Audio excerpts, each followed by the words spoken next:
பொன்னமராவதியில் பட்டா மாறுதல் செய்ய 2 லட்சம் லஞ்சம் வாங்கியதோடு வருட கணக்கில் அலைக்கழித்ததாக கூறி முதியவர் தீக்குளிக்க முயன்றதால் பொன்னமராவதி வட்டாட்சியர் அலுவலகத்தில் பரபரப்பு.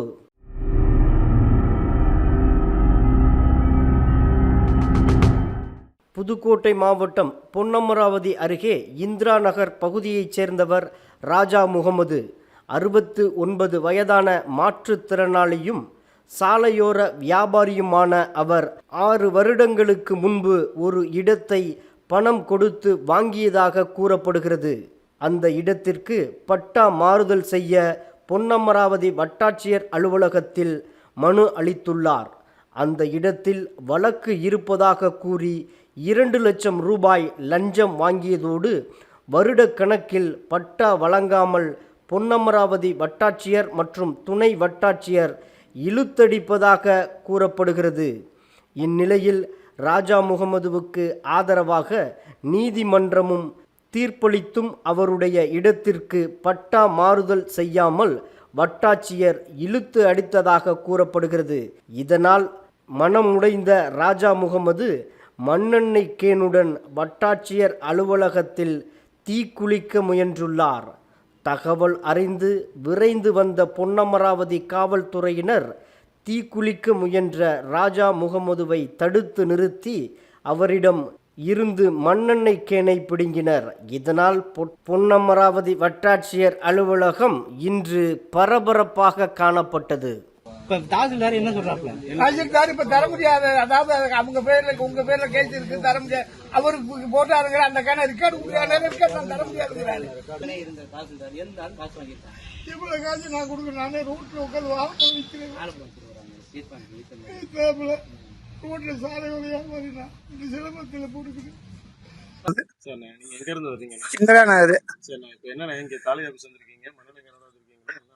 அண்ணே, நான் சொத்து வாங்கி நான் 5-6 வருஷம் ஆச்சு. அழகேசன் டாக்டர் அழகேசன் அக்கா பையன்கிட்ட சொத்து ரீல வாங்கின காசு கொடுத்து வாங்கினது 15 என் பேர்ல கொடுத்துட்டாங்க. ஆனால் அந்த சொத்தை பட்டா கொடுக்கக்கூடாதுன்னு என்னை பல இடைஞ்சல் பண்ணாப்புல. நானும் கோர்ட்டு அது இது நடந்த கடைசியில் கோர்ட்டு தீர்ப்பு 27/1 கோர்ட்டு எங்க பக்கம் ஜாதகமாய் தீர்ப்பு வந்துருச்சு. 2ஆவது மாசம் கொண்டாந்து இங்கே கொண்டா கொடுத்தாங்க. கொடுக்கும்போது இங்கே வர வேண்டியது இல்லை, நீங்கள் இழுப்பூர் போனாங்க. இழுப்பூர் போனோடனே இங்கே போங்கன்னு சொன்னாங்க. கடைசியில் எலெக்ஷன் வந்துருச்சு, முடியாதுட்டாங்க. இப்போ அதுக்கான ரெக்கார்டு போல ஆரம்பத்தில் உள்ள சொத்து அத்தனை ரெக்கார்டையும் கொண்டு கொடுத்தாச்சு. கொடுத்த உடனே நேற்று அந்த மேடம் பார்த்துக்கிட்டு ஏதோ ஒரு ரெக்கார்டு மிஸ்டேக் இருந்துச்சு, அதையும் கொண்டாந்து கொடுத்தோம். கொடுத்த உடனே தாசில்தார்ட்ட பார்க்க வந்தோம். தாசில்தார் பார்க்க வரும்போது நாங்கள் வாங்க கேட்டு சொல்கிறோம்னாங்க. இப்போ தாசில்தார் காலையில் உடனே சொல்றாரு, நீ அடியால் கூட்டிகிட்டு வந்து என்னை அடிக்கிறதுக்குன்னு சொல்றாரு. நான் வட்டி கட்டி சாகிறத காட்டி வேற வழியே இல்லை. அதுக்கிட்ட மன்னனோட வந்து பிடிக்கிட்டாங்க. செத்துல அடிப்பது இந்த சொத்துக்கு வாங்கி நான் பண்றவாடு 5-6 வருஷமா நாய் போடாத பயன்பட வேண்டியதா இருக்கு. நான் வியாபாரம் பண்ணி ரோட்ல உட்காந்து வியாபாரம் பண்ணி 1-2 மாசம் சேர்த்த காசு இப்படிதான் எப்படி வாழ்க்கை. லட்சம் எல்லாத்துக்கும் 2-3 லட்சம் ரூபாய் இப்படியே கொடுத்துருக்கீங்க. கொடுத்து ஒண்ணுமே பட்டா நடக்க மாட்டேங்குது. 3 லட்சம் ரூபாய்க்கு மேல கொடுத்துருக்கீங்க பட்டா வாங்குறக்காட்டி. வாங்கிட்டு எல்லாம் மாறி மாறி போயிடுறாங்க. 3 மாசம் 2 மாசம் இருக்கிறாங்க, மாறி போயிடுறாங்க. இதுக்கு முன்னாடி உள்ள தாசில்தார்ட்ட வந்து கேட்டா அந்த அம்மா மாறி போயிடுச்சு. இப்படி எங்க அழைச்சி விட்டாக்கிறேன் சார், வேற வழி இல்லை சார்.